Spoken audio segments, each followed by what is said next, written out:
Salut la team, donc aujourd'hui on se retrouve pour une nouvelle vidéo assez spéciale sur les boys love.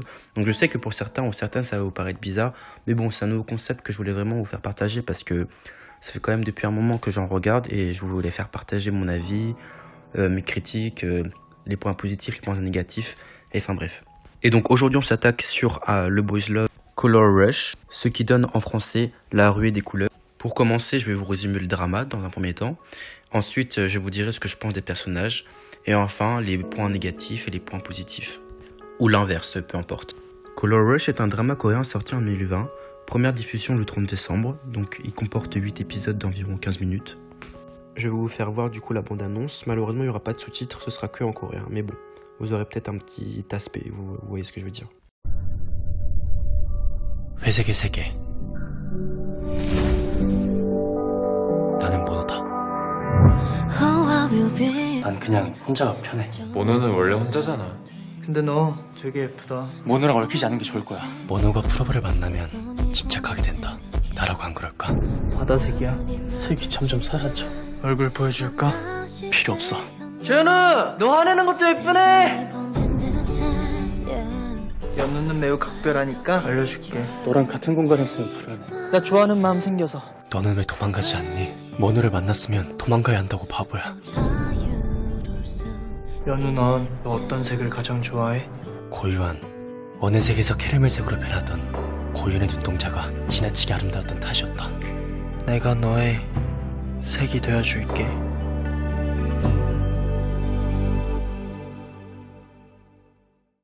Voilà, donc maintenant on va passer à la suite. La prononciation des personnages, veuillez m'excuser si je prononce vraiment mal. Choi Yeon-woo, vraiment je sais vraiment pas comment on le prononce. Choi Yeon-woo est un jeune homme étant monochrome. Il ne voit le monde qu'en nuances de gris depuis sa naissance et n'a jamais pu voir les couleurs de ce monde. Ces personnes sont appelées accros, maladie achromatopsie. Suite à un échange virulent dans son précédent établissement, il se fait transférer dans une nouvelle école. Il y rencontre Go Yuan, un jeune homme qui va lui ouvrir le monde des couleurs, car chaque accro a son commutateur. À partir du moment où Woo-Wan est dans la même pièce que Yen-woo, ce dernier voit le monde en couleurs. En même temps, la tante de Ye-woo, Yu Yi-rang, cherche désespérément sa sœur, disparue 4 ans auparavant. Cette dernière est la mère de Yen-woo, et donc tous les trois vont finir par enquêter ensemble sur cette affaire, où ils vont découvrir aussi une autre histoire.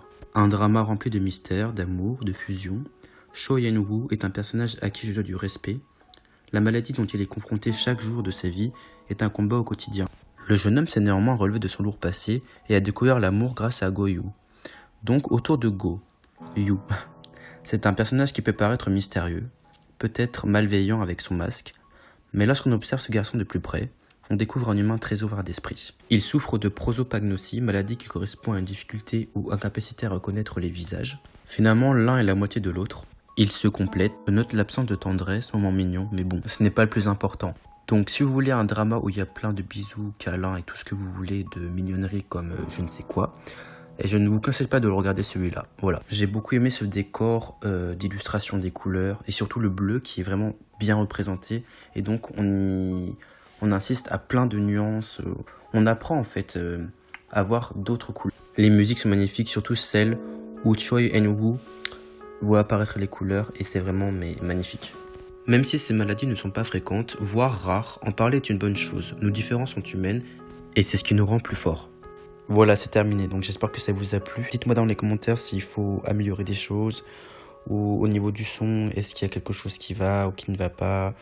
Enfin bref, dites-moi des critiques constructives et j'y répondrai avec plaisir parce que il faut que ça m'aide aussi.